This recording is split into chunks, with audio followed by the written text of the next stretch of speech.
Okay, it is 6:30 p.m. It is Thursday, November the 7th, 2019, and welcome to the Open House Week edition of Drugs and Crime.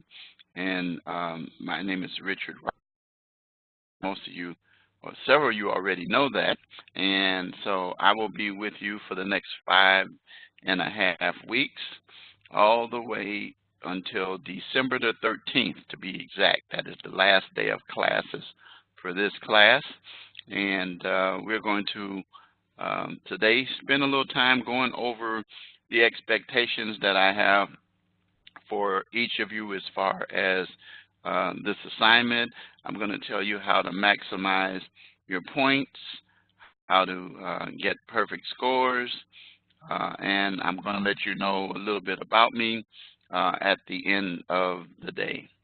Okay, so let's go ahead and let's dive right in. I'm going to start out by sharing my screen. Okay, and as you know, this is my name, Richard Wright, my phone number, and that this information here is familiar to many of you, as well as the face there as well. And you know that it's true, if you've been a previous student of mine, that you can feel free to call me, text me, or email me any hour of the day except the 25th hour of the day. That is a true statement. This is important for students who don't know me to understand. I'm one of the most hands-on professors that you're ever going to have. I'm one that out to you all the time. I'm not like ADT. I'm close to it, though. I'm there whenever you need me. And so if you do text me, email me, or call me any hour of the day except the 25th hour of the day, expect a turnaround pretty fast. In fact, there have been students who've been known to call me, text me, not email me so much, in the night, like till 3 in the morning. And they work nights, and they found out that I would respond. And what I comment is, if you text me like that, then you have an urgent need, and I will in kind turn around and try to call you, because of the fact that I like to talk to my students as much as possible. I don't get to do it very much because of the online system. You guys are all over the United States, and so I get to meet some of you, and I have at least one student I surprised who graduated from Tampa, Florida, actually at Newport Richie in the summer from criminal justice. I appeared at his graduation without him knowing. Well, I had surprised him when I got there. I was down there celebrating my anniversary in Orlando, and I went, my wife and I, to Newport graduation and surprised him. But those are the kind of things I do as a professor.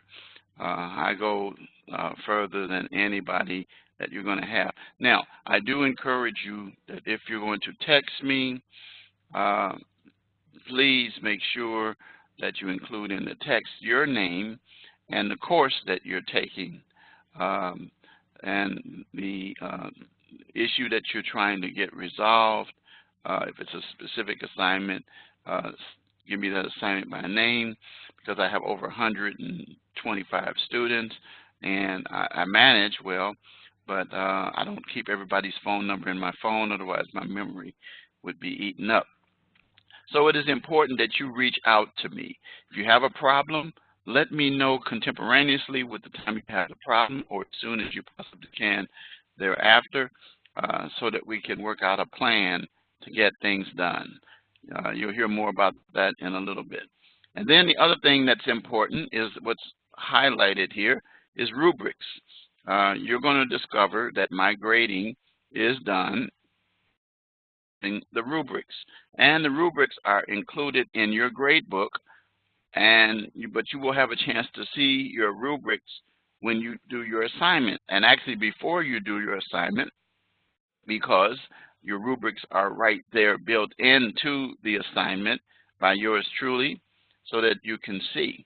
And if you satisfy the requirements of the rubric very carefully, will maximize your points. And then I'm going to talk about APA. You're going to hear me talk about that a whole lot in this course. It is very important. It goes with the academic integrity issue, which I will be sharing a video with you in this class that we have on academic integrity, because we want you to be familiar with academic integrity, because it is very, very, very important as dealing with one of our transferable skills as well, dealing with ethics. And so you're going to APA citations in the body and references at the end. And you must have it Romans 12 point, that's the font size. It should be double spaced, not single spaced, but double spaced. Should have citations in, not a citation, but citations paper, because citations provide details to support your statements in the paper, and then references in kind on a reference page to. And those are some of the APA requirements. Those are the ones I'm really dogmatic on, and you'll see those also demonstrated in the rubric. That applies to all written assignments. I don't operate requiring that it take place in discussion posts, but I do welcome you to provide that information as well, and I let you know. If you read my grading instead of just looking at the scoring, you will see how I feel about that throughout the course of the next 5.5 weeks. And then critical thinking, you guys should be at critical thinking involved in your analysis, application, not just copying and pasting material that you use. And you're going to make sure that you provide an analytical approach to the issues to solve those issues that are presented before you. And you run your papers through Grammarly. Many of you are aware of the fact that Grammarly account, a free one with the school, and that if you were to, let me see if I can move this one a little bit. Yes. You'll see in the resources tab that there is Grammarly. While I'm at it, let me just click on it so you can see it. And that also is where I'm going to go for the academic integrity video as well. So you see the APA guide, which helps you with AP, and then Grammarly, and it tells you how to create a Grammarly account, which is free. And Grammarly is using for spelling, checking your grammar, and then plagiarism checker. You have to check the box for that so that you can do that. Your percentage will be shown to you. If it is 25%, not that great, but the average should be 10 to 15%. But if you're above that, then I am going to deduct that percentage of points from your grade, no matter how good the paper is, and then I'm going to also have to report it to the school, because the school wants to be aware of students who are not using critical thinking, because that's one of our transferable skills. And then it provides you with other tools here as well, and your library resources, books, data, articles that you can use, and other kind of guides, and then tells you how to make an appointment with a librarian. And then it talks about our librarian, which is Dennis Johnson, who's for criminal justice, law enforcement, and the paralegal. Law enforcement is a program that's specific to Minnesota, but it's criminal justice to the rest of us, and then paralegal. Some students of mine are in that program, which does fall under criminal justice as well. And then you want to know more about the transferable skills, which we're going to talk about, you will be able to learn that information as well by going to this, and it explains to you what the transferable skills are. And these are 6 skills that we've identified that want students to have. While I'm on it, I might as well go ahead and get that out of the way. Let's go ahead and just take a look at that so you'll understand what I'm talking about at this junction. Okay, let's move this back down here. Now I'm moving you all over the place. So these are 6. Now you will notice that the first 3 critical skills, transferable skills, are are critical thinking, digital literacy, and information literacy. And these are skills that individuals should be able to master for themselves. The next 3 are skills that you interact with others.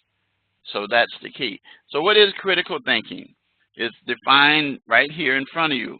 Improving thinking, including problem solving and creativity by applying intellectual standards such as clarity, precision, logic, and reflection. This should be demonstrated in your papers. There is a video also that we have on that. I like critical thinking because it is so important.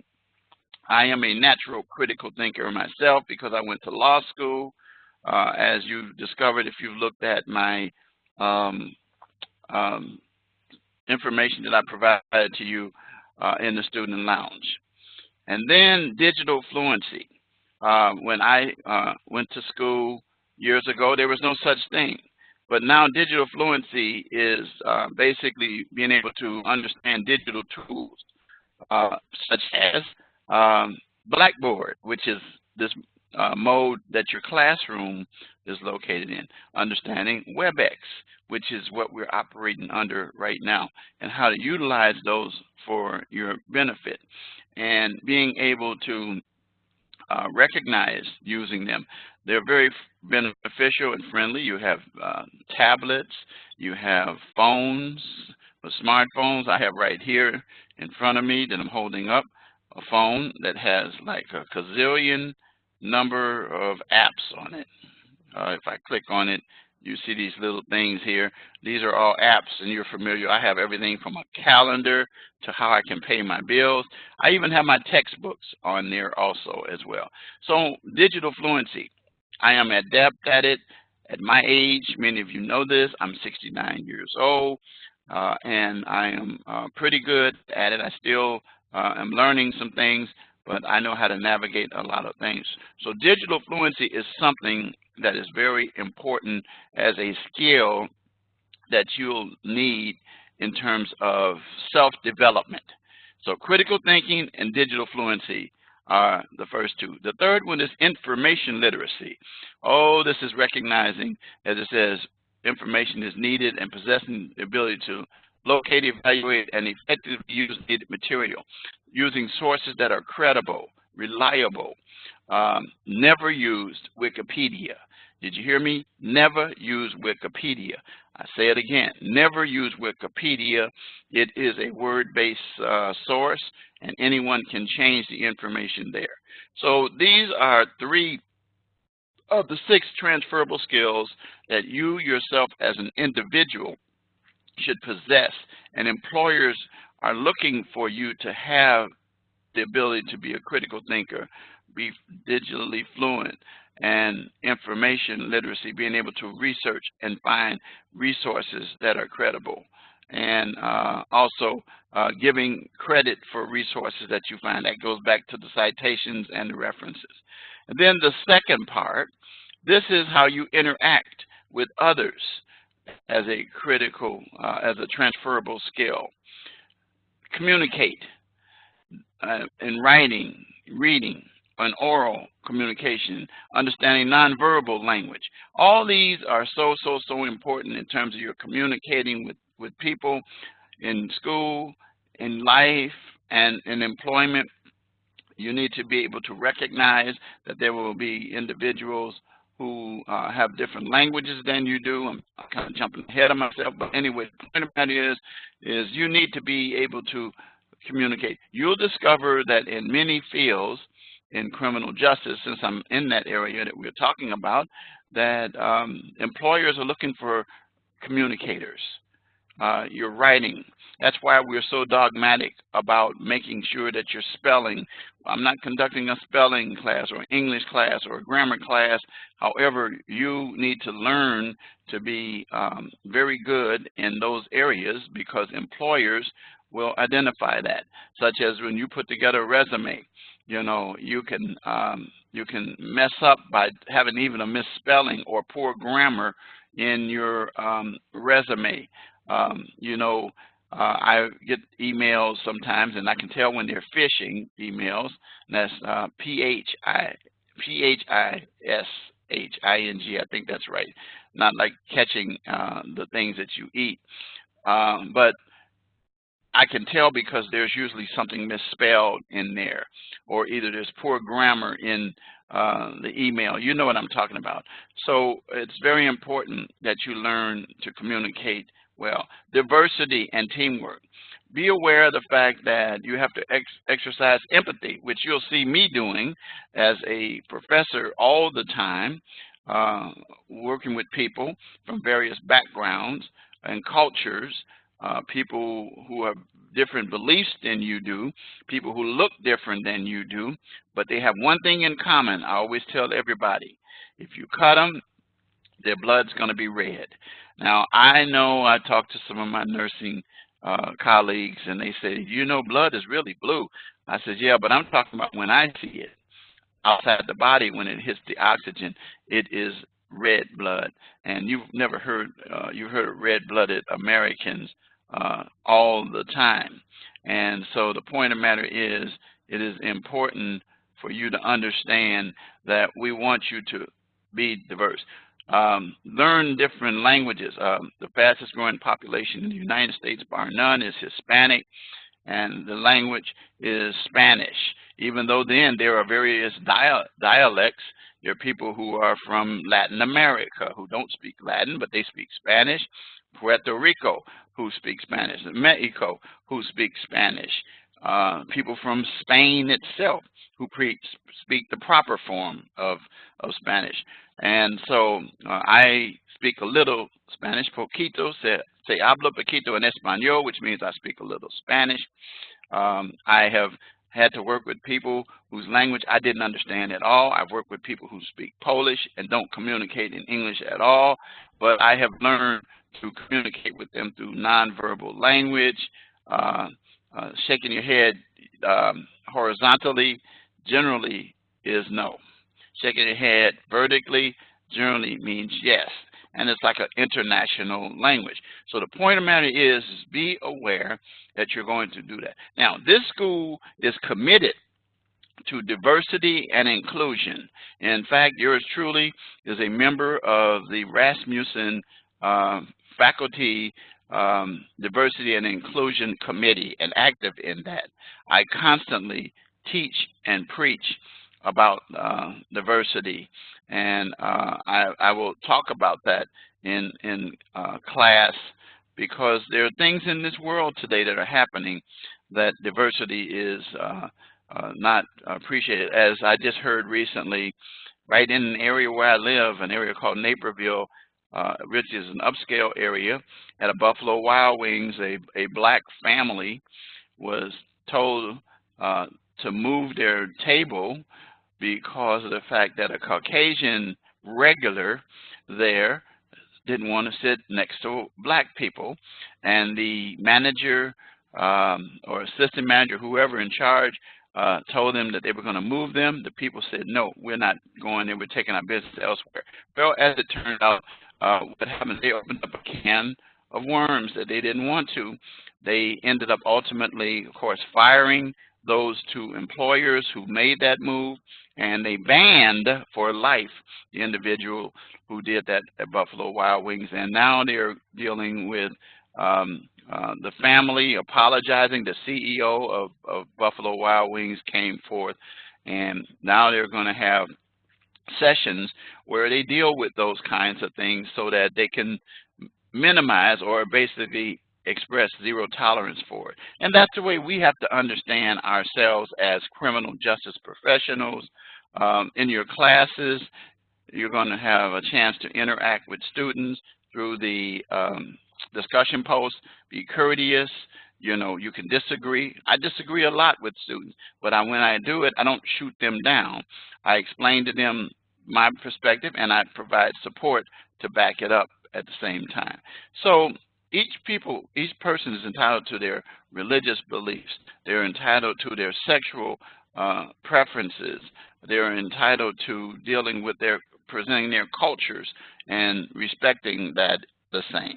So we do that. And we do it with teams because you're going to work with people from various cultures and backgrounds.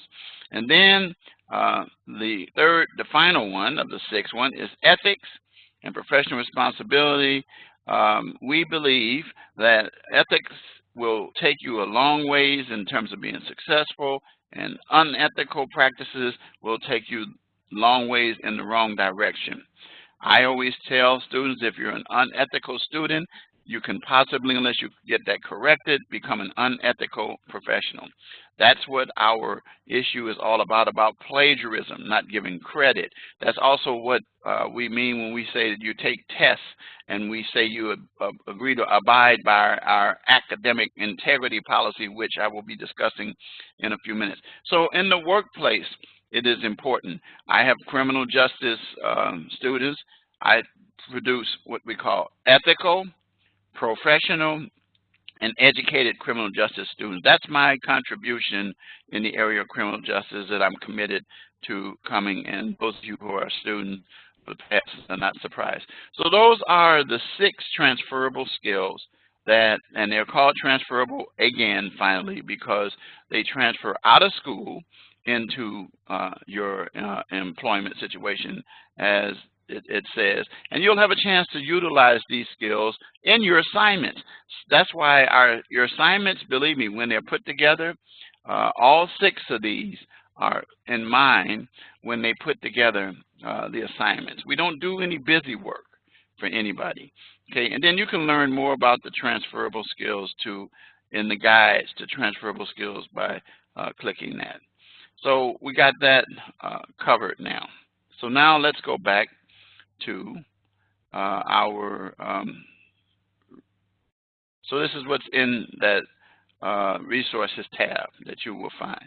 Again, we'll go to, well, while I'm here, I might as well go ahead and do it. There is one that has and this one doesn't have closed caption, but I'm going to take off my headset, and I want you to listen to this. Listen to this, and if it's not very clear, I want you to listen to it again later. So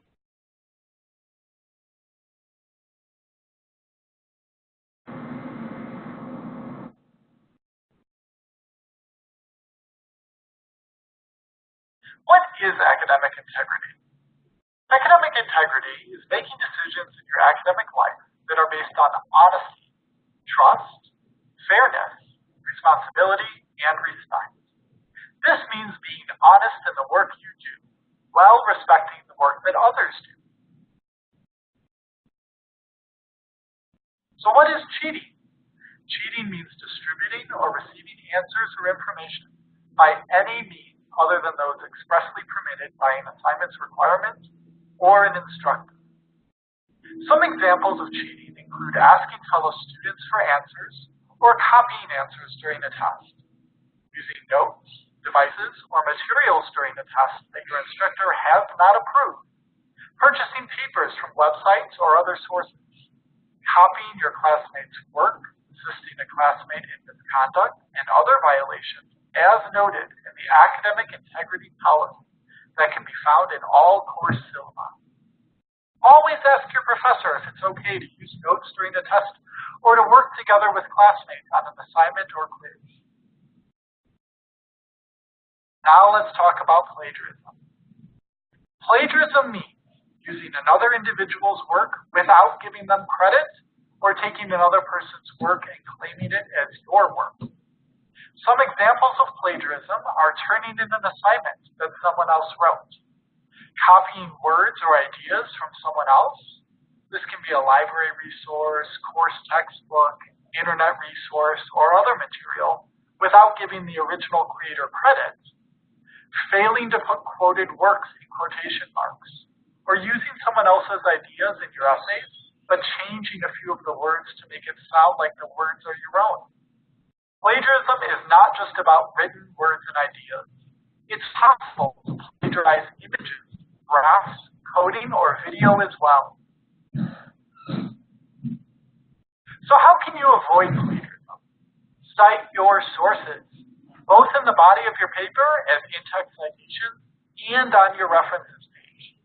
Whenever you want to use words, images, media, or ideas that were created by another person, you should cite that person appropriately as the source of that information. But how does academic integrity relate to the work world? Isn't it just a college thing? No. Integrity in the workplace starts with good practices and skills built while you are a student. Would you turn in a project document to your manager as your own when someone else wrote it? Not if you want to keep your job. Individuals can be reprimanded or even fired from their job for plagiarism.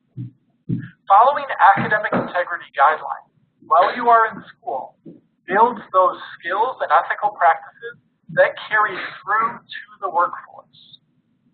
Okay, I understand how they're connected, but what do I do if I need more help? If you have questions on the academic integrity policy, consult your course syllabus, talk with your instructor or dean, and if you need assistance with APA citation style or how to avoid plagiarism, contact the Rasmussen library team through our live chat or schedule a research appointment on our library website or through the resources tab of your course. If you would like APA tutoring, schedule an appointment with one of our peer tutors on the course resources tab.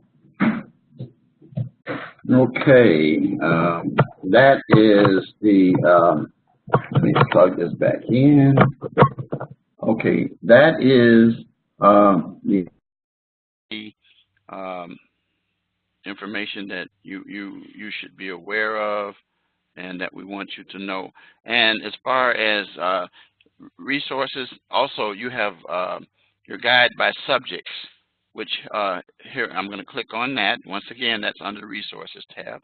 And you go down to School of Justice Studies, and then you click on it, and then it tells you all about research, data, writing, APA, career services, tutoring. It talks about criminal justice, and it mentions some of our classes by name, such as this course, drug and crime. When you click on this, it asks you if you want to chat, if it's certain hours, and it is now. And then paralegal and so forth. So you can find information. Again, that's Dennis Johnson, who is our librarian, and then Bethany Marston, our library and learning center coordinator. I'm a learning center coordinator for the School of Justice Studies. Very helpful people. And then there's other information that you can find out about the tutoring. And I always recommend to students, tutoring is not just for students who are in trouble. It can help you. And then also notice here, it talks about Grammarly, research, writing, APA citing, and other questions that you want to know about as well. Okay, so then let's take a look. Let's go back again. Yep, let's go back one more time. Let's go back to the Resources tab. And then let's look at the Library and Learning Center. They have webinars that can help you as well, dealing with APA. You see, once again, with so many resources, library resources. Look, it says, can you believe it? Evaluating information. This is information literacy. Wikipedia, fake news, and scholarly research. A webinar that teaches you the skills to critically evaluate the sources that you use as reliable and credible for your assignment. So you have all of this stuff right here under it. So take time to become familiar with that resources tab as well, okay? And then when you get back to APA, which, let's see, let's go back. And if you want to know APA guide, check this one out. Look at this. When you click on this guide, it opens up what we call the toolkit, and it helps you with a template and other things regarding APA, and a video that's pretty short that helps you dealing with APA in that. So we're committed to providing resources to help you. All right. So now let's go back to where we were before we navigated to the resources tab. So then I provide you additional information which you are required to conduct research in all papers. That means the textbook cannot be the sole source of your written assignments. And then we already talked about APA. Also, you'll lose a point if you don't have a cover sheet, because actually that's part of APA as well. And then I've provided some helpful resources to help you with tutoring, and I've already spoken about that. And then there are some articles down here that can help you, that you can click on and utilize. And then this is this critical thinking video that I was sharing with you. Then, as I said, rubrics are found in all written assignments. You're going to see an example of that tonight, and course projects. So then the discussion post, there is a generic one that you all should be familiar with, because most professors use the generic one for that. So then we come down here to our live classroom session information. All of this is found, by the way, on your course home page, all right, which is the page that you open up when you first get into your classroom. And it tells you your schedule about when live lectures take place.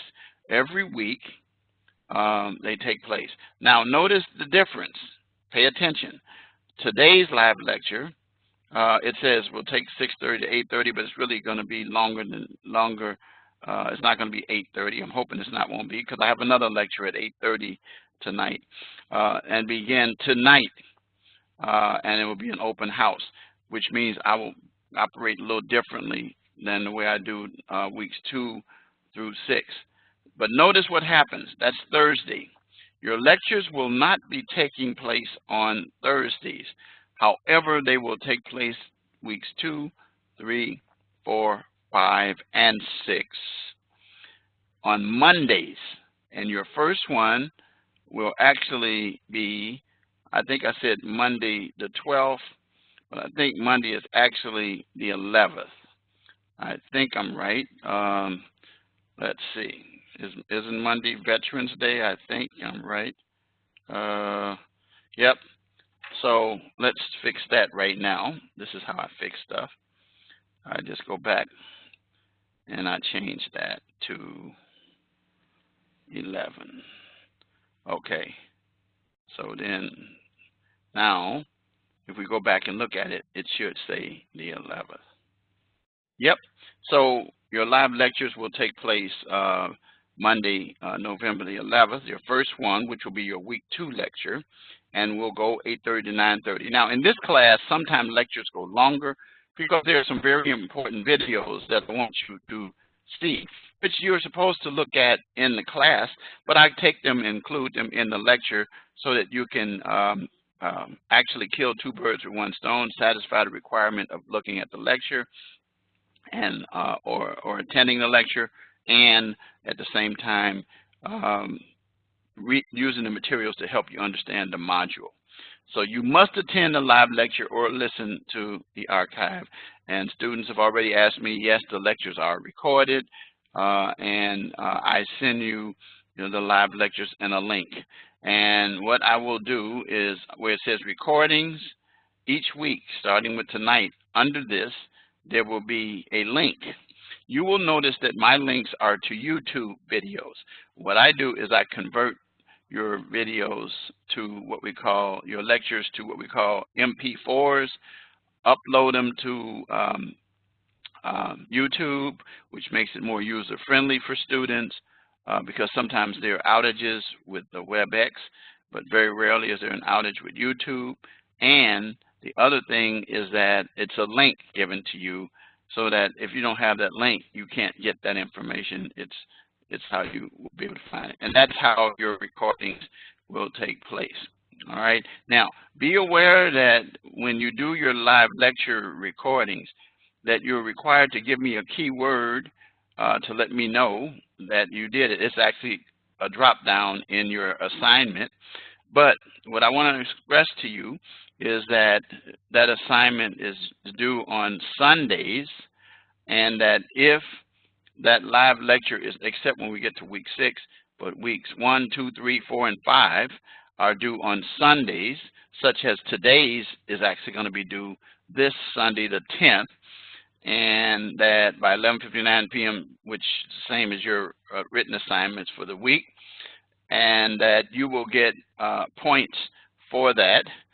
If you are on time, you will get the number of points that we're going to share in a minute, and each day is later. Now, after you use 7 days up to those points or past, or you've used all your points, whichever come first, you're going to get a 0. So you can't go back. Like, for example, 2 weeks, you can't go back and look at your live lecture and expect points. You can get the information, but you're not going to get the points. All right. So then let's go over here. And these are things that we've provided for you to help you, such as the writing process. You can look at that on your own. APA, again, we've already pretty much covered that, but there's that guide thing again. And then you saw this already, and it's the week 1 announcement. So I'm going to start, though, with the welcome announcement, which is the first announcement that you got and told you a little about me. I want to say to you, get into the habit of each of these highlighted points, doing them for yourself. Some of them we're going to do, like I'm going to go over the syllabus today. I go over the calendar each week, but you can find when assignments are due in usually 3 places. Well, 4 places. One place is your live lecture. One place is the course calendar. Another place is the announcements, and then there is a little section to get started that you provide. But the first 3 are the ones that you're going to use quite frequently. Then there is a section for general course questions, which you can put your questions in there. Now be aware that the questions you put in there should not be private issues, but questions about assignments or issues that you encounter in the course. And anyone, including yours truly, can answer them, and students oftentimes see them and they will respond to them as well. And then I will familiarize you with the resources tab. The report tab is something I never use. It gives you access to your grade book. I recommend that you look at your grades as often as possible, and if you have any questions, you should reach out to me. I will be grading your assignments each week. So be aware that when all your assignments are due by Sunday, except discussion posts, which are going to be due generally Tuesday and Saturday for reply posts. But this week, your discussion posts are both due on Saturday because we didn't start until Wednesday, so I can't possibly hold you responsible for assignments for discussion posts before the course started. But starting in week 2, you'll see your discussion posts on Tuesday, and you'll see your reply posts due on Saturday. And you'll discover in your discussion posts that I want details. I want a lot of details in there. I want to make sure that you understand that you provide me those details and not just good post or one-liner. No, I want to demonstrate that you have thought about the questions or issues that are in each weekly one. And I do encourage you to reply to more than one post. And I don't give you extra points, but I do let you know if you've seen my grading, and many of you have, then how I respond about that. It makes the discussion forum more interesting, and it also gives you a chance to, as I was talking about earlier, connect with your and your classmates that are all over the country. And then I've gone over this tutoring, chat with a librarian. And then the week 1 lecture, as you already know, is taking place right now. And then I've told you about 2, 3, and 4. And I did see November 11th is the date that I caught the error. And we'll discuss issues. Each week, I will provide to you PowerPoints, which coincide with the chapters of the book that we use. I don't use those in the lecture, but those are to help you to navigate the module, and also is used sometimes for a study tool for those who, when you take exams. And then we come down. So that's, and you'll see this the whole course. It'll be there, but get into the habit of checking all of these items. I hope some of you have taken the time to respond in the student lounge, because that's how we get to know each other. And my welcome message, which I sent you in your email to see if you actually had access to the some things from it as well. All right, so that's what we call the welcome announcement. All right, and then this says incorrectly. I got to fix that. It says 218. It's really term 2, 2019. And the way I do that, I'm going to fix that too, because the fact that it should really be 219. And we're going to go back and, whoops, I can't do that. Oh, yes, I can. I have to go to editing. Sorry about that. Here we go. Let's go back. And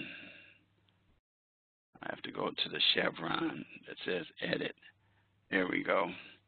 And then bear with me a minute here. I'm just trying to get this straight so that it has the right information. So it's 219. And then I will move this picture here and submit it. So now when we go back and we look at the course home, just showing you how I do stuff here to fix it. See, now it says 219.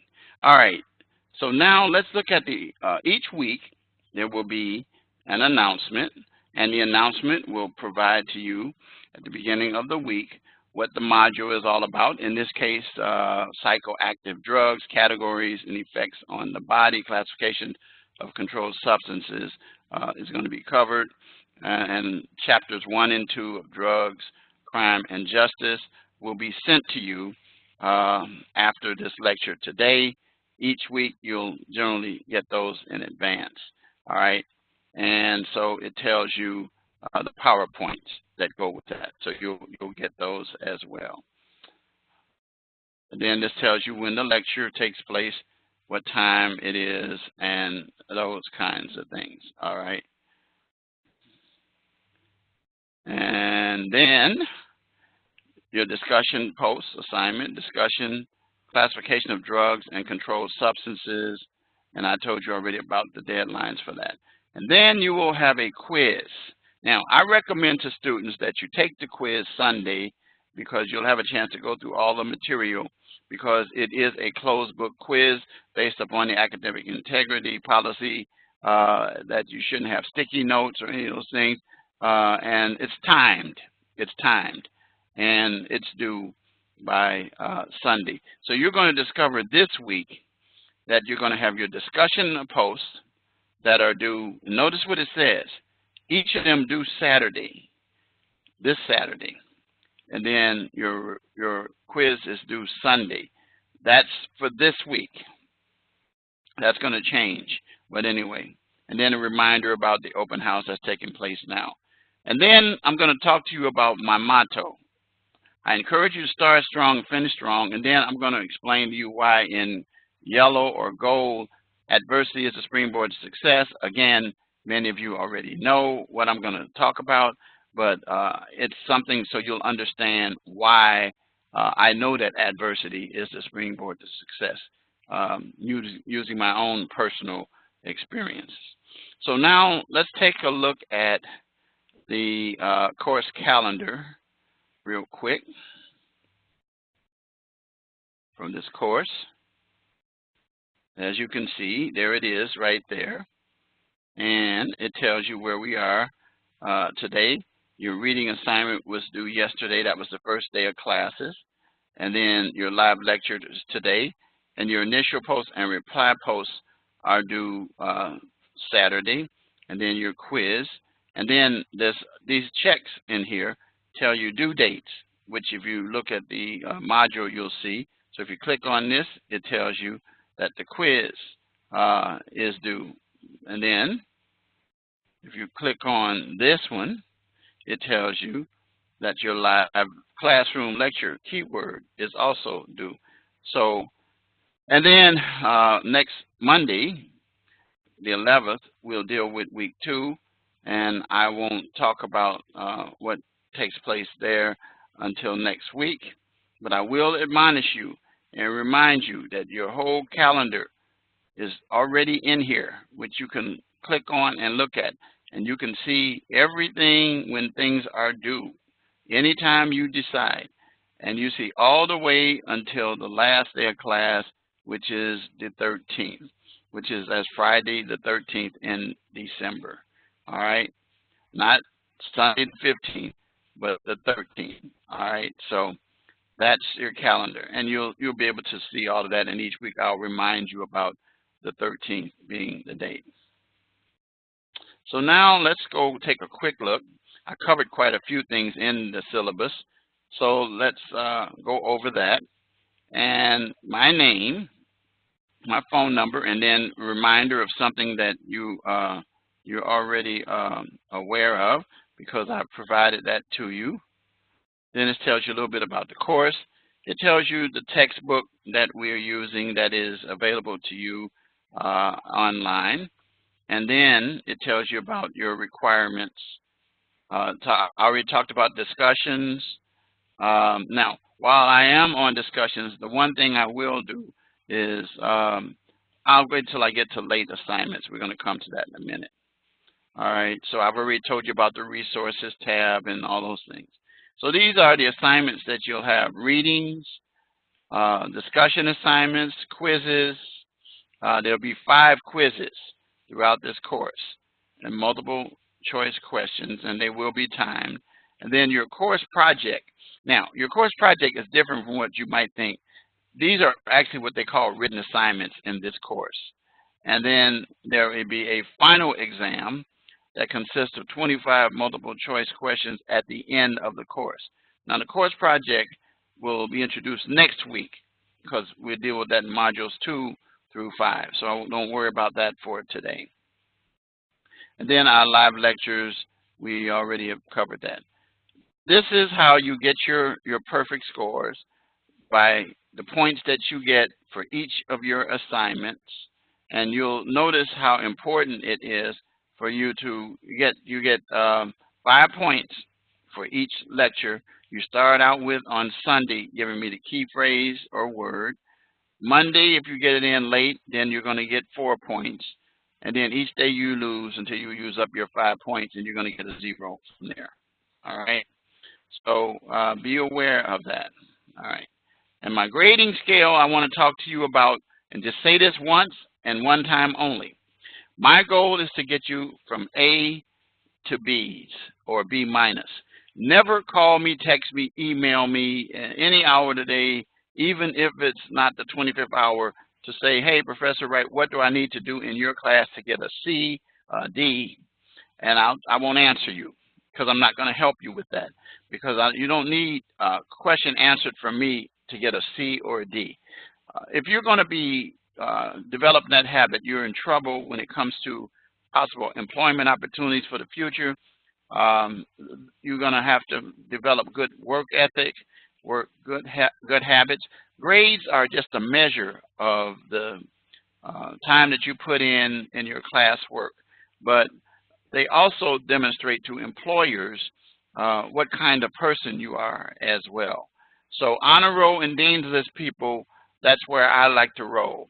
One of my favorite activities that I attend every quarter at my local campus in Romeoville, Illinois, is the academic awards ceremony. We just had one last week, and I get a chance to interact with the families. And then my favorite is when you cross that stage to get your associate's and or bachelor's degree. So that's our grading scale, and so that's how it operates. We already talked about transferable skills. Attendance policy, I don't worry about that because that's different for us than it is in the written one. Now, let me explain the late policy. Here's how the late policy works. They give you up to 7 days after a stated deadline to submit assignments, but don't get comfortable with that because each day your assignment is late, such as if your assignment is due on Sunday, and I've told you that, and I'm not talking about discussion posts because discussion posts work differently. Each day that you're late, you'll lose 1 point. But I'm talking about here, you're going to lose actually 10% of a grade if you are late with an assignment. And so it says up to 7. So, okay, well, let's say I do it in day 5. Let me just show you what happens. Each day that you're late with your assignment, 10% is deducted. So let's say you turn in a very good paper on Sunday and you get your 100. Boom, that's perfect. But let's say you took that same paper and turned it in on Monday. You're automatically going to lose 10, and 90 is the max. And then Tuesday, 80 is the max. And then Wednesday, 70 is the max. You see what I'm saying? And so that by Thursday, which is 4 days late, you're at 60 because you've lost 40 points. So that's why I said it does the 7 days. After 7 days, it's completely 0. Now, in some instances, it says an alternate assignment is going to be presented, or you give an opportunity. I don't do that. I don't do that because it says students may. So I'm telling you up front, I don't do that. Those of you who know me, I don't. I have enough students as it is. Okay, so now back to online discussions for a minute. They're due at the end of the current week. If your discussion posts are posted after that week is over, then you're going to lose points. Such as your discussion posts are due Saturday. If you submit them Sunday, technically you're supposed to get a 0. Technically. But I usually, for the first week with this situation, give you at least until Sunday to do it. But don't get comfortable with that because that's technically not correct, because the forum ends after 11:59 p.m. on Saturday nights. You'll see that on a weekly basis. And so it says it will not be accepted. Well, in essence, it might as well not be, because I'm going to put some comments in there to tell you you have a good post, but it's submitted too late to get points. And so that's important. I will not waive those situations. I can't extend them beyond the week because that's a school policy. And so I tell students who have trouble with other written assignments, make sure you get your discussion post in within the week of that. And it makes sense because the fact that we're discussing a topic in a certain week, we don't want to have to go back and cover that the following week because we're on some new stuff. Now, the next line is very, very, very important, and I'll read it to you. Instructors may waive the late penalty in the case of extenuating circumstances as determined by the faculty. So it is not your dean, it is not your advisor, it is not even the president of the school or the CEO that you can reach out to. It is on me as your instructor. Now, I am very, very, very, very liberal when it comes to dealing with that. I got a student that told me that they were going to be going out of town and that they're going to be on a vacation. I said, that's not extenuating circumstances. So we're not going to allow that person to gain that as extenuating. Extenuating circumstances, health issues, deaths, sicknesses, actual loss of power, as those of you who are down in Florida know, and Georgia and the southern area because of hurricanes. Those are extenuating circumstances. Those are just some. Now keep in mind, it's determined on a case-by-case basis. I never penalize individuals who are in the military because they're late getting their assignments. So I had one student a few quarters ago. He completed all of his assignments from either Iraq or Iran, and I took away, I didn't deduct any points. Now, his was the exception that I did with the discussion post, because he was in an area working where he could not do discussion posts. And he had area issues with dealing with internet and stuff. But other than those kind of things, those are extenuating circumstances. Now, those are just some. So don't say, oh, he said this. No, these are not the only ones. It's determined on a case-by-case basis. It is incumbent on you, though, to let me know, because I'm not going to just assume, oh, you didn't turn it in. No, I've had students that come, and after weeks, they'll come and say, Professor, I've been dealing for the last 3 weeks with this issue.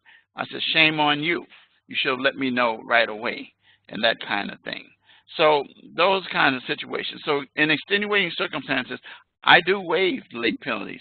And those of you who are in this class know that I have done it, that I'm very liberal about it, because my concern is to recognize life happens to you. And now, I have had a few students that come say, well, my work position has given me where I'm required to put in overtime. I say, I'm sorry, I can't do that, because that will happen with so many students. No, you have to do your time management, and if something changes, you're going to have to get involved with it right away.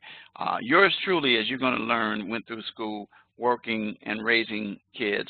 I didn't even have technology at that time. I didn't even have a car. So anyway, you're going to hear that at the end. So it's very important that you understand that. And then I'm not going to talk about the incomplete. And then, so this is the academic integrity policy. I recommend you read it, especially dealing with the plagiarism part, which I've kind of referred to already. And that's what I want to say about how this works. Now, we're almost at the point where I'm going to tell you a little story. But I want to show you how the modules work. Each week, you will discover these three things when you open it up. There's a lesson content section. That's usually where my lectures are going to be coming from. There's an assignment section, which goes over the assignments. And then this drugs and crime course guide is so important. I'm going to click on it so you can see it each week, and it tells you each module, and it helps you to develop those. And then if you were going to look a little bit more into it, you can go and you can look at this video, and it helps you with how to find articles, and then everything that you need to know, the credible resources and things that I've talked about dealing with. Test anxiety. There are people who have that. So that's in each module all the way through, along with the APA toolkit. So here's the deal on that. We provide opportunities to help you. The team that developed the courses, our course development people, work tedious to provide this for this particular course. So now let's go into the assignments. Each week you click on your assignments, and you see your discussion assignment as well, and it gives you what you're supposed to do. So you just follow those instructions. I'm not going to go over. They're pretty clear and laid out. If you have questions, reach out to me about them. Then there is this week the quiz. Notice that it is a time quiz, and it's 30 minutes. You'll have a half an hour, one time, to do this quiz, and you'll get and students say, how many questions? I say, I can't tell you. I can't tell you. And be aware of the fact that it's a 30-minute quiz, and some people get relaxed when they hear the word quiz. But if you saw earlier, you get so many points each week as far as your grades for that, and you have 5 of them. So you want to make sure you maximize that, because then you'll have your final exam at the end. By the way, the best way to do well on the final exam is remember your modules that you studied. You only have 5, and then you get to week 6, or you have 6. And then your live lecture. So, but let me go back to showing you, well, at this point you won't see it because of the fact that there's no written assignment except the quiz and the discussion post. But next week I'll click on this, and then you'll see when they'll do. You won't see that right here, right now, because this is just the discussion. But when you go under, for example, the quiz, what you will see here, if you clicked on it, you'll see when it's due. It's due by 11:59 p.m. Central Standard. I can't go further than that because it will show you the quiz, and I'm not going to do that. And then your live classroom, you click on that, and it tells you when that's due, the same thing that you already know as well. So those are your assignments for this week. So now let's get into the lesson content, which I won't go into detail because of the fact that I want to go over it. Each week you'll see the objectives of what we intend on accomplishing this, and you'll accomplish this through the lectures and or the PowerPoint information, the textbooks as well. And your assignments is again presented: controlled substance act, activity, narcotics, amphetamines, cocaine, marijuana, synthetic drugs, and then course project introduction. Now, I will say this to you as we go down here, is that you can go through each of these, and these are little things that you can do to help you, all right, such as matching up the schedule for each one of these and just dragging it and dropping it into the schedule. So, like for example, peyote, you'll discover from your research, where does it fit? Is it 1, 2, or 3? Just show you, starting with 1. If it doesn't stick, it's not it, but it is it. PCP, let's see where that fits. Is that 2? So yeah, I'm doing this because I know it. Anabolic steroids, where are they? Probably 4. Nope, it's actually 3. And then Valium is 4. So you have them all, and then you go to the next ones, and then you can do the same thing. All right, these are things that help you. This, you click on this, and it opens up and gives you more information that that you need, and then that goes for each of these topics. Synthetic drugs. We're going to be talking about this more in detail throughout the weeks, and I'm not going to go into details of this because your lecture will be like 3 hours long today. So now I want to settle down and remind you on your course project, which starts next week. And this is just a general overview about what it is that you're going to do. Each week you're going to deal with one of these issues, and the timeline is starting with week 2. Your topic is what is heroin. I'll elaborate on that next week through your rubric. Week 3, heroin and crime. Notice that heroin is involved in all of this, and opioid, and the law enforcement perspective from week 4 and then week 5. So you only have 4 modules for your course project. And the reason is you don't have one during week 1, and then week 6 you don't because you have your final exam. All right, and then each of these are going to tell you you have to include a minimum of 3 credible and reliable sources. You can't use your textbook as a reference for any part of the course project. I already told you about this one, Wikipedia. You may include pictures in your paper, but doing so is not required. And then it tells you in week 1, it says you don't have an assignment, which we've already know. but you can begin researching about what heroin in itself to help you. Week 2, we'll talk from there, and then week 3, 4, and 5, we'll talk about those each week. Each of these assignments are evaluated independently, all right? So that's all I want to say about that.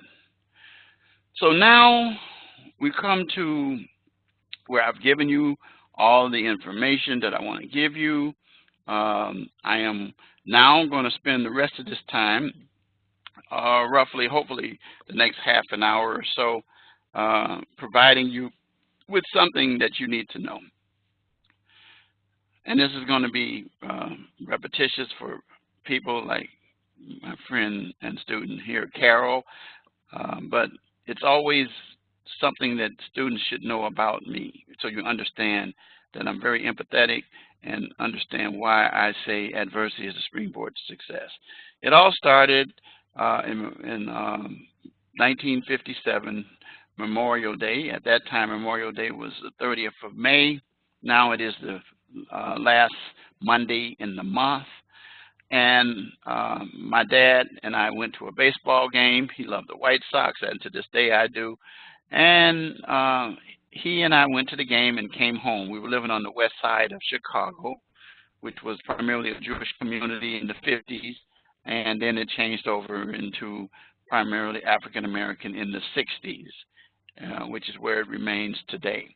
And so anyway, my dad, we came home that day. We had been celebrating Memorial Day, barbecuing, having guests over, and having a good time. Well, that evening, we were put to bed, and when I say we, it was myself, who was at that time 7, and my 5 younger sisters, who were almost like stair-step under me. And we were all in one bedroom, sleeping in bunk beds and rollaway beds and that. Well, a fight broke out in the house, and it ended up in the bedroom where us 6 kids were.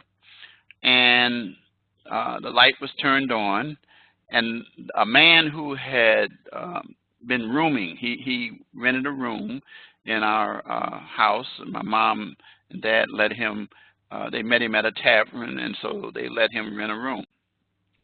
So I look up, and my father was in a corner, and the guy had him pinned in the corner, reached in his back pocket, pulled out a switchblade, and stabbed him right here in the forehead, in the side of his forehead. My father was very fair-skinned. The blood started pouring down in lines. I will never forget that because I have a photographic memory. And so anyway, the guy ran out of the house. A few minutes later, the police showed up. And shortly after that, some days, the man ended up back in the house. So he didn't really go to jail.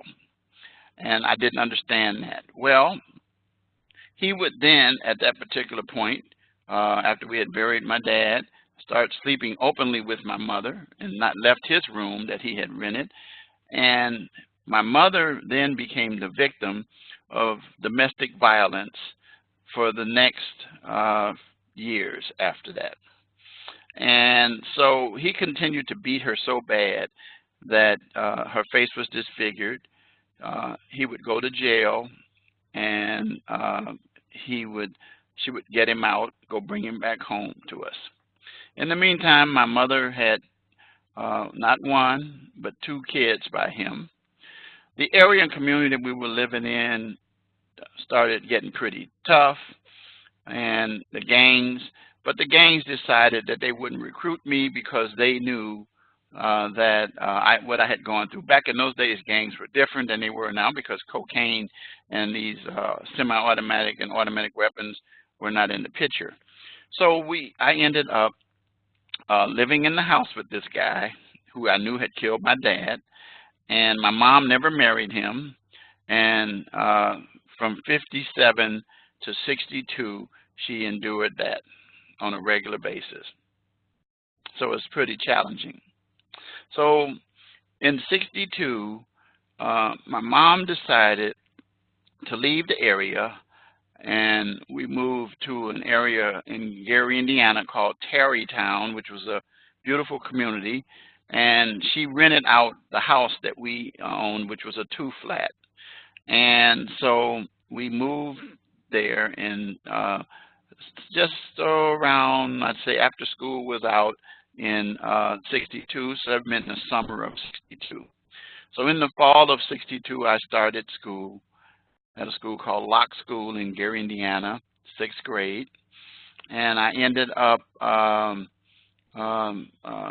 living there. Now, while we were living in Gary at that time, the guy didn't beat my mom because an aunt came from Michigan, and she was like that character Medea of Tyler Perry's, and she didn't accept nonsense, and he knew better because she carried a gun, all the whole 9 yards that you see there. So anyway, she stayed with us, and so here we were living. My mom, my aunt was there. This was the first time I had my own bedroom, and my sisters shared rooms. And then at that time I had 7 younger sisters. And so we spent ahead to 63. Early in 63, my aunt left to go back to Michigan to be with her husband. Well, we came to Memorial Day of 1963, and Memorial Day of 1963, my mother left me in charge of the house. Once again, we celebrate Memorial Day. My mother had a restaurant downtown with a cousin who, the cousin just recently passed at 88 years old. But my mom and her were partners in this restaurant. So my mom said, "Richard, you're in charge. I'm going to go, and I will be back later." So I went about the business of taking care of the house, cleaning up, doing everything that she told me to do. And early that next morning, I woke up, and the house had some smoke in it. So I opened the door to let the smoke out. And when I opened out the door in the kitchen, which was on the side of the house, there was also a carport or driveway. And I saw the car that my mother owned and that her and Scott that's the guy's name, which would drive. And so the car pulled away. Well, I went and looked in my mother's room, and her bed hadn't been slept in. But that wasn't an unusual occurrence because she would oftentimes be gone, and I would still be in charge. So we went about that day. And by the way, I discovered what happened is that there was some barbecue left in the oven, and when the oven was turned on, that's what caused the smoke.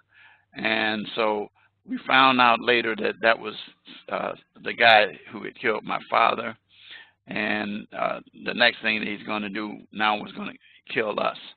Well, anyway, they left and went about our day, and sometime during that day, 2 gentlemen showed up and announced themselves as Gary police officers, and they announced that my mother was found dead in Chicago, on the south side of Chicago at 86 and Kimbark area, 8600 block of Kimbark. And her body, she bled to death in that car. I started yelling the guy's name, "Scott, Scott," and then I realized I had to get it together because I was all they had left. So we ended up living in that house just a few days, and an aunt came and took us to her house on the south side of Chicago in what was called the Chatham area. But she let us know quickly when we got there that this was only temporary. She said there were plans to split us up, all 8 of us, and send us in different places. So we were heading toward the possibility of foster. We had never been separated from each other. So we ended up having to do chores in the house. My aunt, who's my mother's sister, she didn't think much of us. She thought we were low class. That's basically how we were presented, and I still say this now because that's what she used to say to us in our faces. And so it was challenging. Then the aunt came from Michigan, the one I told you about earlier, and she got wind of what was happening, and she said, I'm not going to have them split up. My husband and I are going to have a house built in an area called Maple Park, which is the Morgan Park area in Chicago south, further south, and she did so. So in 63, so 63 was when all this happened. That's when my mother was killed and I was 13. So anyway, we ended up living in that house for that year. And in 64 is when we moved to the Maple Park area. But it was a pretty tough year, pretty challenging. And so when we moved to that house, I quickly found out that I didn't get along with my aunt's husband because of the fact that he wanted me to take his name, and I said, no, I don't want to take the name because I'm the only one who could carry on the right name because my sisters could get married. And so anyway, we clashed on that issue. But I generally had issues with him. I would find out years and years and years and years and years later that he sexually assaulted several of my sisters. So and it was not believed by my aunt. And so the bottom line is that it was not a good environment. There were guns pulled by both of them on each other. There were times when we were told to line up by him, my uncle, and that he was going to shoot us, but it didn't happen. But it was still a bad environment. So I used to spend a lot of time out of the house, and I got active in the local church in the area called Maple Park Methodist. And I got to know people in the community because I had gone through enough with my dad and now with my mom situation. Enough was enough. And so now living with my aunt. So anyway, I ended up finding out two things when I was 14 in 64 when we moved there. First thing I found out was that Scott had pled guilty and they were going to sentence him to 10 years. 10 years. So I was kind of like, well, okay. But then they said, no, you don't understand.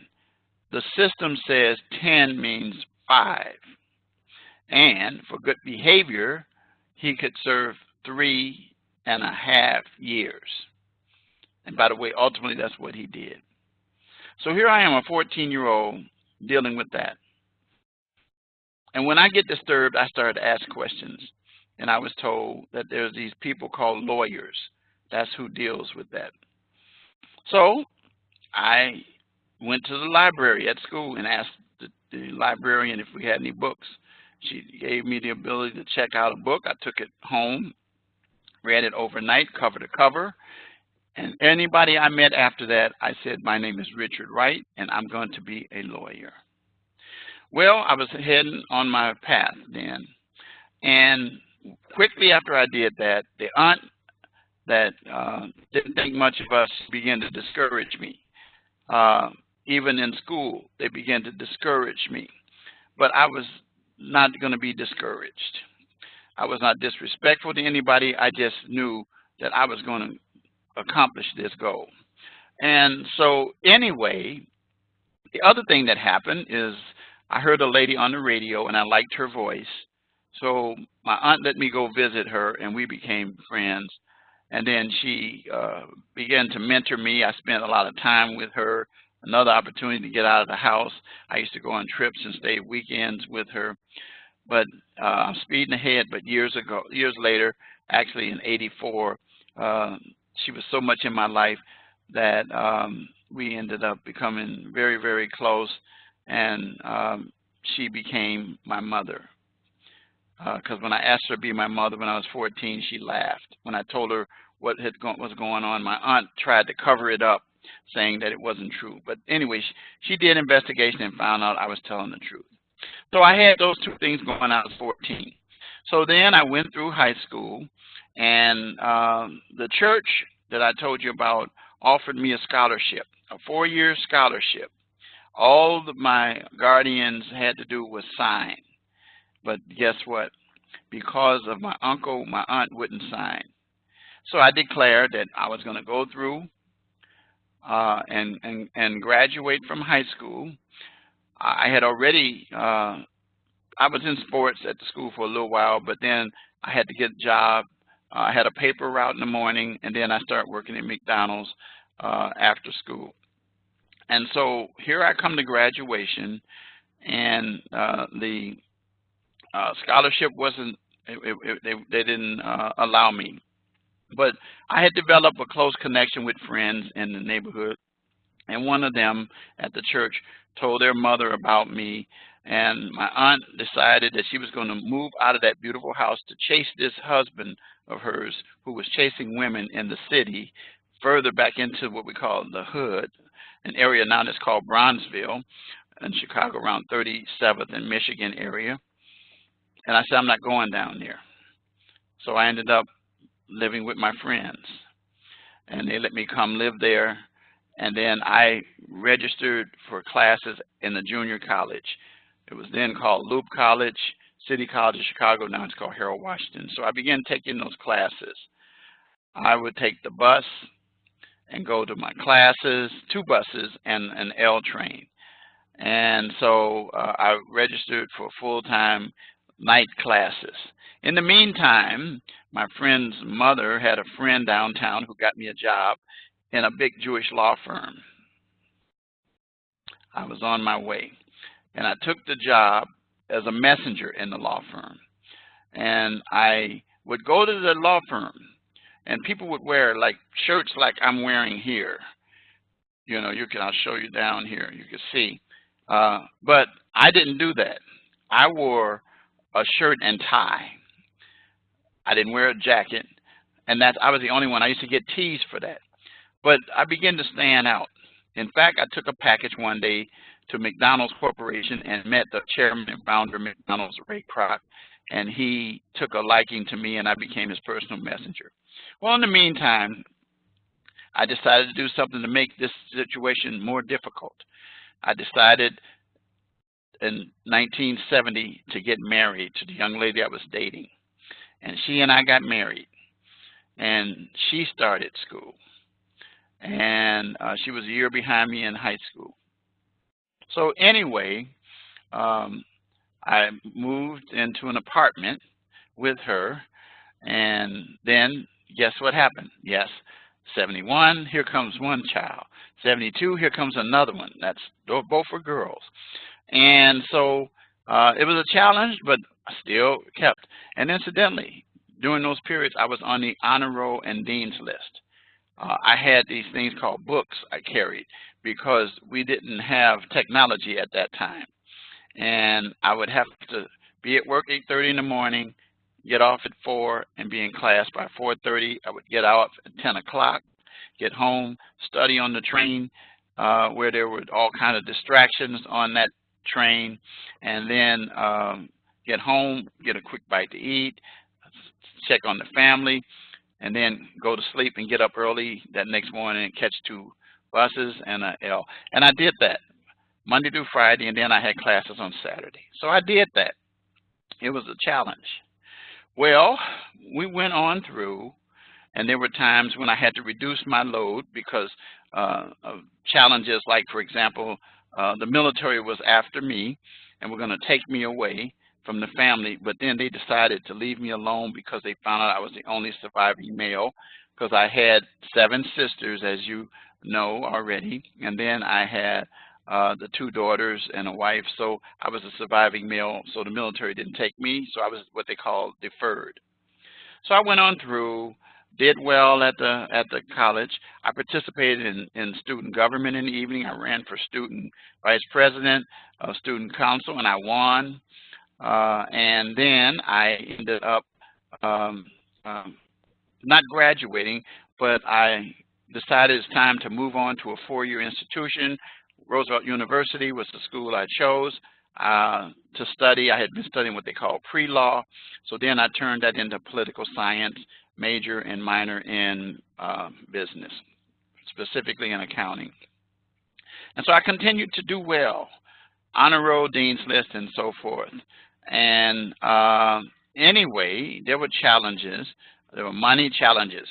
In the law firm, I went during that period from a messenger to a file clerk to a law librarian, and I took over the library, taking care of the books. And then they found out that I taught myself how to do legal research using the actual books themselves. We didn't have technology. And they ended up hiring someone to take care of the books for me, and then I became what they called a law clerk, which is now known today as a paralegal. And I began to do that.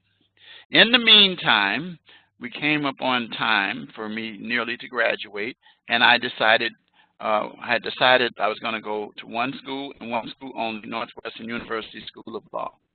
Well, I ended up applying to that school. Now, I took what they call the LSAT. I didn't score too well, but I had a little trouble with those standardized tests. And so anyway, when I submitted my application to apply to that law school, it was 6 pages long, but when I submitted the package, it was like this thick. And so when it went out, I had one of the lawyers who was an adjunct professor at the college to deliver it for me to the admissions office. Well, there was material in the information in the catalog that said that they had thousands of students all over the country that were applying for positions as students in the classes. And so they said they didn't do visits and things like that. They didn't do interviews. However, I got a call at my job from Northwestern University School of Law inviting me to come because they wanted to see who was behind that package that was sent. And I went there and was put in a room with 4 individuals, and they questioned me about that information. And then they deliberated, and then they came back and they said to me, it says, we really like everything we saw here, but we don't use this process to determine whether we're going to admit somebody. So here's what they said to me. They says, but we will tell you that we like everything we saw, and we're going to send you some correspondence in the next few weeks that we think you'll be happy about.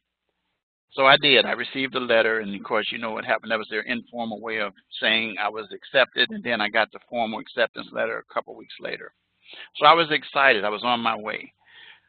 When I graduated from the high school, from Roosevelt University, I was involved in also activities. I did a lot of public speaking, career days, and things of that nature. Well, each year, every school in the state could select one student that was graduating and send them to Springfield, and they would be inducted in what we call the Lincoln Academy, which is like a Hall of Fame.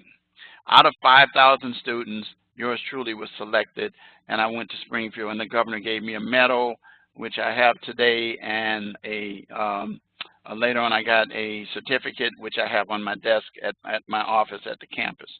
So I was doing pretty well. I was written up in the newspaper and interviewed and everything, so I was on my way. So anyway, I get into law school, start classes in '75. I graduated with my degree. My wife at that time, she graduated at '75 also with her degree and began teaching. When I got to Northwestern, they made it clear to us that we could not work, especially in our first year, because they didn't have night classes and they didn't have part-time, and so I had to make the decision to quit my job and operate on the income that my wife had as a teacher. And so I began, going through class and was doing okay, and then all of a sudden something happened, like what just happened recently here. They went on teacher strike, and that was the first time they had one of those in a long time, back in '75. And so it stretched out, and then the pressure was so bad that we ran out of money. The landlord gave us extension after extension, but how do you know that Commonwealth Edison, the electrical people, would not? so they turned off the power. So I studied by candlelight. Um, we had to eat out of cans, so sent the kids to their grandmother's house, her mother, which was not that far away. Oftentimes they would come home and so forth. But anyway, the point of the matter is, it was a real challenge. So it got so bad that I went and I told my professor. Her name was Joyce Hughes. One of them, I said, I'm take a leave. She said, before you do it, come to my office. And I went to her office and sat down with her, and we ended up talking. And she stood in front of the door and made me promise in that room that day that I would ride it out and that she would help me, not financially, but she'd help me. And so I ended up accepting what she said. And the rest of the story is that I did graduate on time, and I was active in the Black American Law Students Association on a national level. So I got it together. The strike ended, and so I was able to get back into my books and finish my education in time. While I was at school, a classmate of mine who was a year in front of me, he has his father, who was a distinguished criminal defense lawyer, who was also a lecturer at our law school, and he had also graduated from there years and years and years before us. I was taken to his house, along with several other law students, and his dad heard my story, and he said to me, "You need closure." So he took me down to the criminal courts building, which is called the Layton Courthouse in 26 in California in Cook County, and had the files pulled, which I have today, about what exactly happened with my parents. And then he helped me by saying this. He says, "You might consider being a prosecutor based on what you went through, but if you become a defense attorney, you will learn more, and you will end up a better attorney." So I respected him, and it wasn't hard. I did it. I became a criminal defense lawyer. I decided, I went back to the law firm where I was making really good money, and I decided that 2 years out of law school in 1980 that I would leave and work with some other attorneys, primarily with criminal defense. I didn't like their ethics, so I started my own practice. I started doing radio, created a show called Know Your Rights, which was spelled W-R-I-G-H-T-S. Acquired the phone number 974-4487, which spelled W-R-I-G-H-T-S. And I was on several radio stations. And then I started doing other parts of law, because remember the lady that I told you that would legally adopt me in '84? I became her lawyer and other radio people, and I did contracts and things like that. So I got into entertainment. I started doing sports law. I started doing family law. I started doing adoption law and all of the whole 9 yards. And so I was doing that. And in the meantime, my mentor, his name was R. Eugene Pencham, he became a judge. And I used to go to his courtroom and sit and watch. I used to watch distinguished trial attorneys and how well they did. And so I started practicing and was doing pretty well. And my wife at that time, she and I had another child who was born when I graduated from law school, '78. So she's 41 now. And we ended up, in fact, she's a Rasmussen graduate herself with a medical billing and coding certificate. So I ended up finding myself in a situation where I was on my way, but with these challenges. So I started, practicing law. The practice that I started was very small, but I worked it up.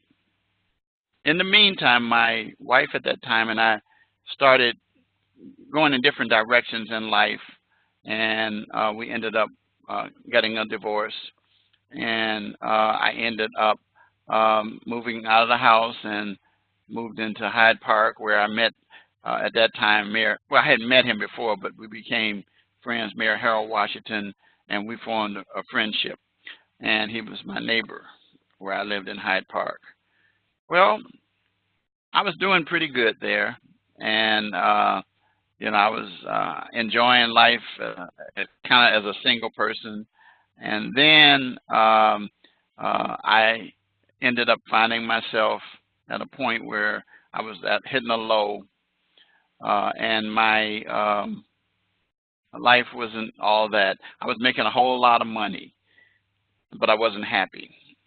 So then I became a Christian.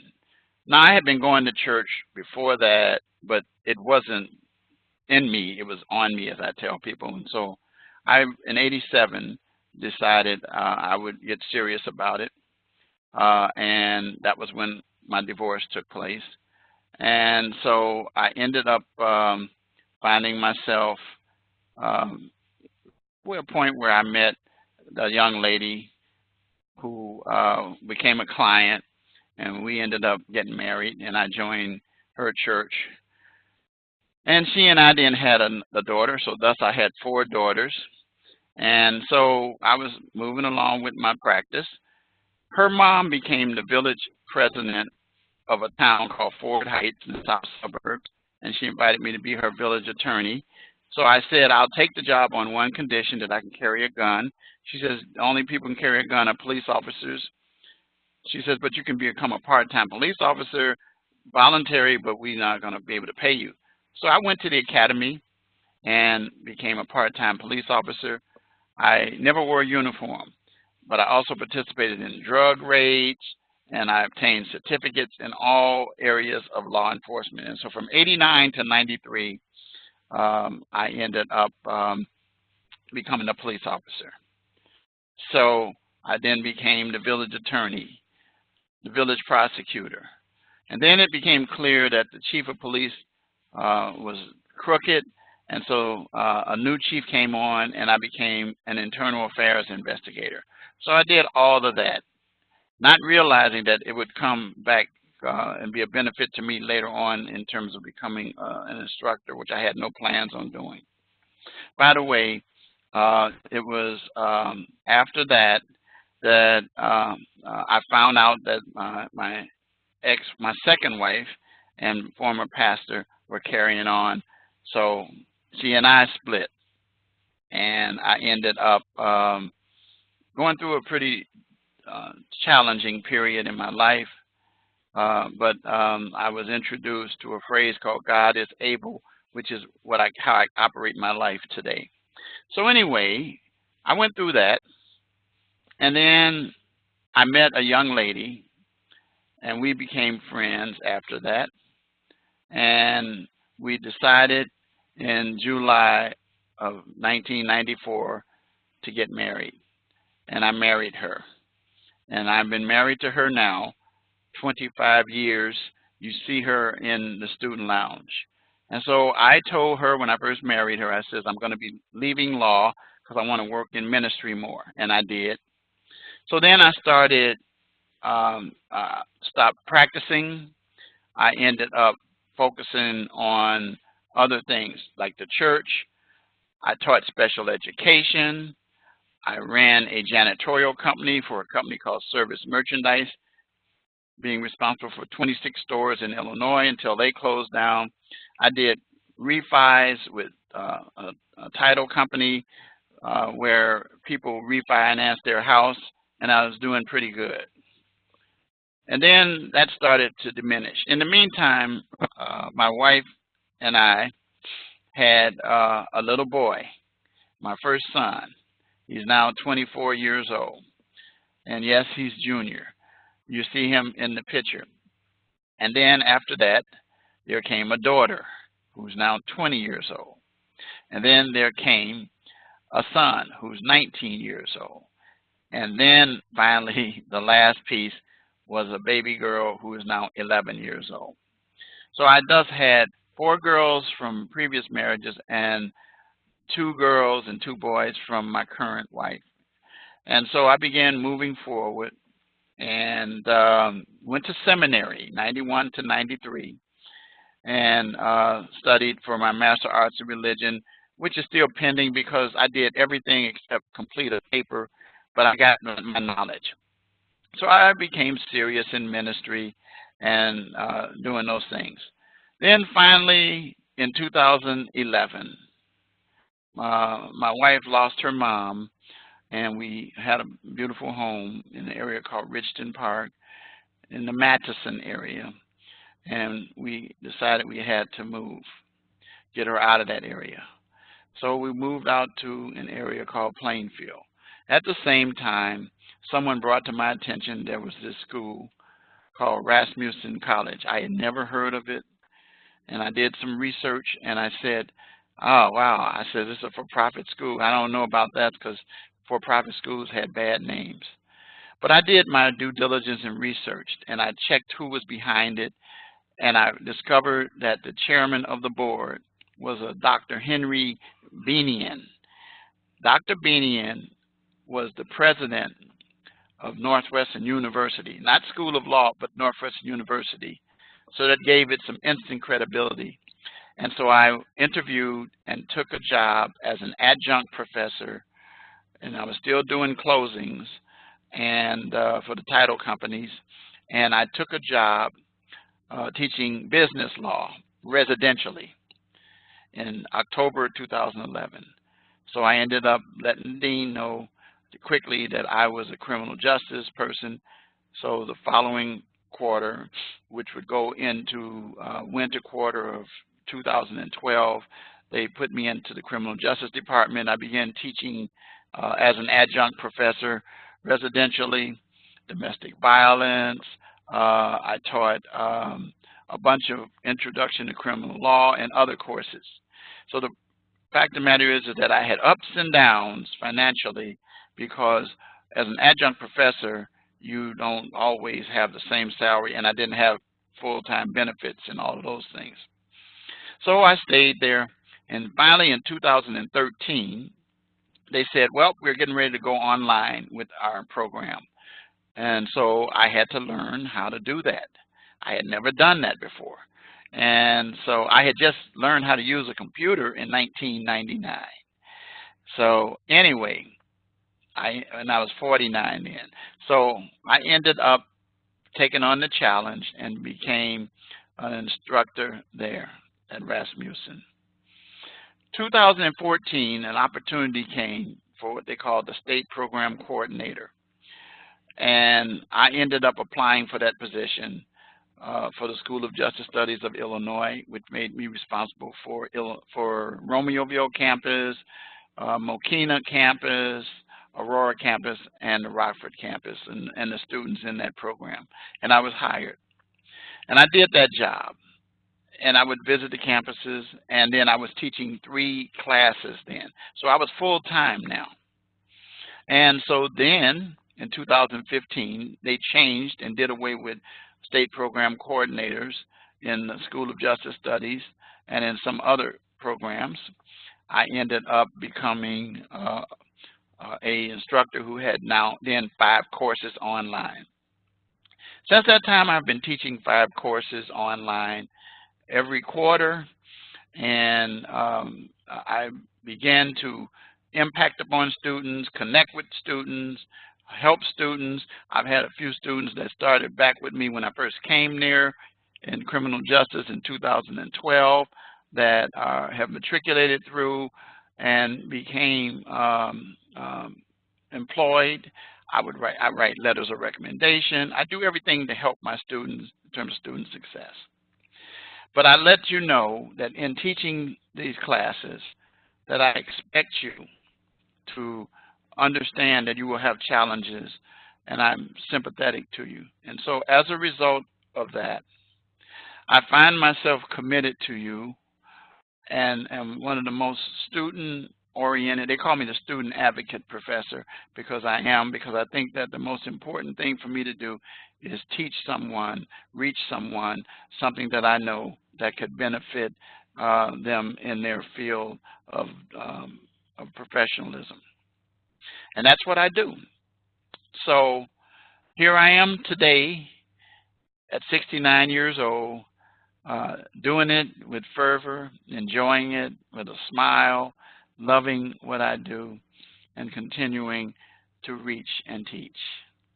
So with that, I'm going to say goodnight to you, but I have to give you a key word. And that key word for this session today is adversity. That's it. Give me that, and you'll get your points. So I'm going to say good night to you guys.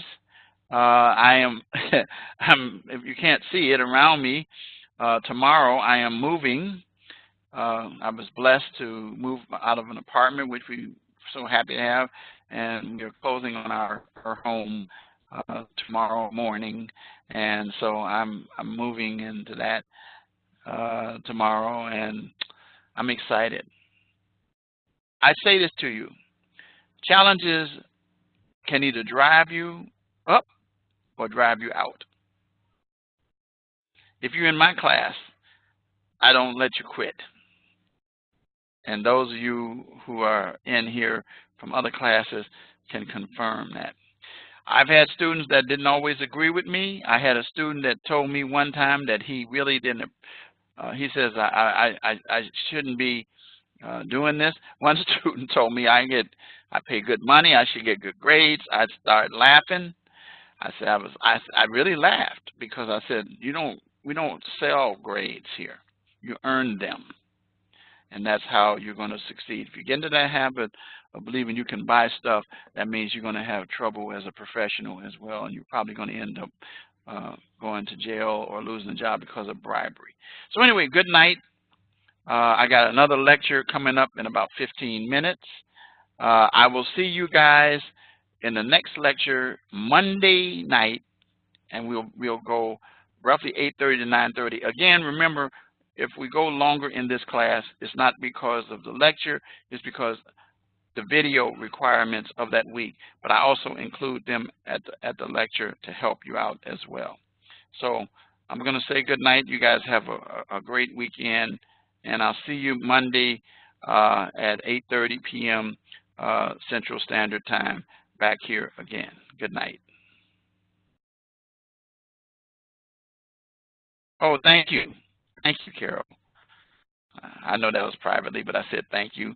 I do appreciate it. I know how you feel because we've spent some time together in an 11-week class. So, and thank you for the blessings for my family as well. I'll see you next week. Bye-bye.